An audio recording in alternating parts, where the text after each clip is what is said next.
Plastic ഉൽപ്പന്നങ്ങളുടെ നിയന്ത്രണം ലക്ഷ്യമിട്ട് Navakerala agri and allied multi state cooperative സൊസൈറ്റിയുടെ നേതൃത്വത്തിൽ കമ്പോസ്റ്റബിൾ ഉൽപ്പന്നങ്ങൾ വിപണിയിലെത്തിക്കുന്നു. സാക്കട്ട് എന്ന പേരിലുള്ള ബ്രാൻഡിന്റെ ലോഞ്ചിംഗ് ഫെബ്രുവരി 26-ന് മേയർ ഒ സദാശിവൻ നിർവഹിക്കും. പരമ്പരാഗത ഒറ്റത്തവണ ഉപയോഗിക്കുന്ന പ്ലാസ്റ്റിക് ഉൽപ്പന്നങ്ങൾക്ക് പകരമായി പരിസ്ഥിതി സൗഹൃദ ക്യാരി ബാഗുകൾ ഉൾപ്പെടെ 18 ഉൽപ്പന്നങ്ങളാണ് സാക്കട്ട് എന്ന പേരിൽ വിപണിയിലെത്തിക്കുന്നത്. ബ്രാൻഡിന്റെ ലോഞ്ചിംഗ് ഫെബ്രുവരി 26-ന് മേയർ ഒ സദാശിവൻ നിർവഹിക്കും. കമ്പോസ്റ്റബിൾ പോളിമറുകൾ മണ്ണിന്റെ പുനരുജ്ജീവനത്തെ പിന്തുണയ്ക്കുന്നതായും ഈർപ്പം നിലനിർത്തുകയും ചെയ്യുമെന്നും സാക്കട്ട് പ്രോജക്ട് കോർഡിനേറ്റർ രേഖ സജീഷ് പറഞ്ഞു. കാരണം ഇതിൽ പ്ലാസ്റ്റിക്കിന്റെ കണ്ടന്റ് ഇല്ല.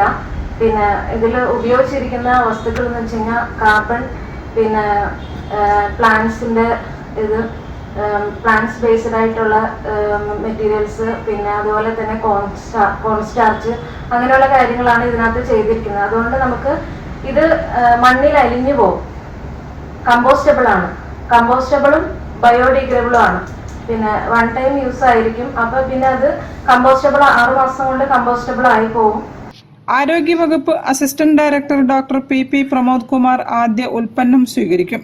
നാംകോസ് എക്സിക്യൂട്ടീവ് ഡയറക്ടർ ബിനുജി കുറുപ്പ് അധ്യക്ഷനാകും. NAMCOS chairman KB Sreeraj, vice chairman P Suresh, managing director N Firoz, executive ഡയറക്ടർമാരായ ഷൈനി ചാർലി, ജോൺ വർഗീസ്, സാക്കട്ട് executive director doctor Dora Jereena തുടങ്ങിയവർ പങ്കെടുക്കും.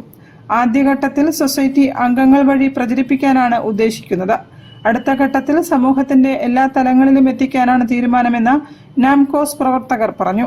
വാർത്താ സമ്മേളനത്തിൽ NAMCOS general manager K Mithun, coordinator L Sreekutty, സാക്കട്ട് പ്രോജക്ട് കോർഡിനേറ്റർ രേഖ സജീഷ് എന്നിവർ പങ്കെടുത്തു. News bureau, Kozhikode. Cherooty road Sree Bhadrakali ക്ഷേത്രോത്സവം 3